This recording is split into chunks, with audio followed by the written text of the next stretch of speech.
বাবু, তোমার জন্য আমি আজকে একটা রেসিপি বানাবো। আলু সেদ্ধ করে আলুর মাখা।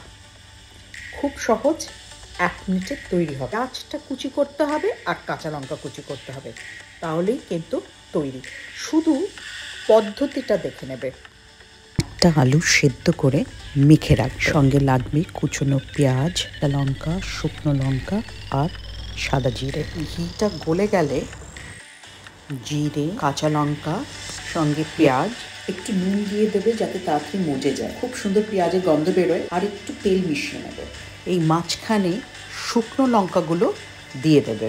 শুকনো লঙ্কার ভালো ঘ্রাণ বেরোবে। পুরো সসপ্যানের মিশ্রণটা ম্যাশড আলুতে দিয়ে দেবে। কিছুটা আলু আবার সসপ্যানে নিয়ে বাকি তেল যেটা রয়েছে ঢেলে নেবে। শুকনো লঙ্কাগুলোর সাথে ভালো করে মেখে নেবে। 3 টেবিল স্পুনের মতন দুধ দেবে, তারপর ভালোভাবে মেখে নেবে। আলু মাখা তৈরি।